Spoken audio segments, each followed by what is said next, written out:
Hindi lang basta paputok ang makikita mo dito sa Nagaoka.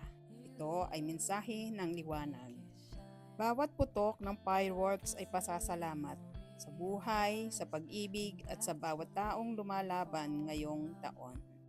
Ito ay pagdiriwang ng pag-asa, paalala na kahit sa pinakamaitim na langit, pwede tayong magningning. Ang pasasalamat ay makapangyarihan.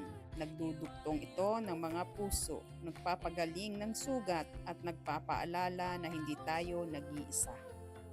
Para sa mga kaibigang nananatili, pamilyang sumusuporta, at kahit sa mga estrangherong ngumiti sa atin nung kailangan natin, ang liwanag na ito ay para sa inyo. Habang bumabagsak ang huling liwanag, ito ang mensahe. Mag-ingat ka, maging ligtas at bumalik ka ulit sa susunod na taon. Dahil ang tunay na ganda ng Nagaoka ay hindi lang nasa langit, kundi nasa mga pusong bumabalik taon-taon para ipagdiwang ang liwanag ng pagkakaisa.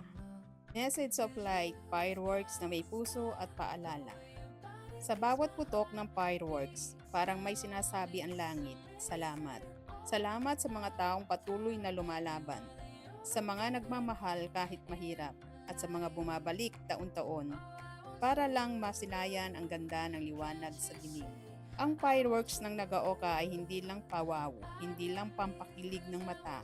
Ito ay paalala na sa kabila ng mga pagsubok, dahilan pa rin para magpasalamat.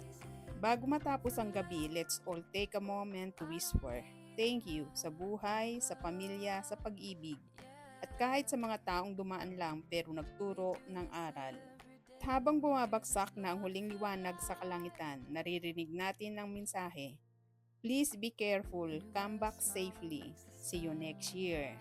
Dahil ang tunay na ganda ng festival, hindi lang sa fireworks, kundi sa mga taong nagsasama-sama para ipagdiwang ang buhay at liwanag.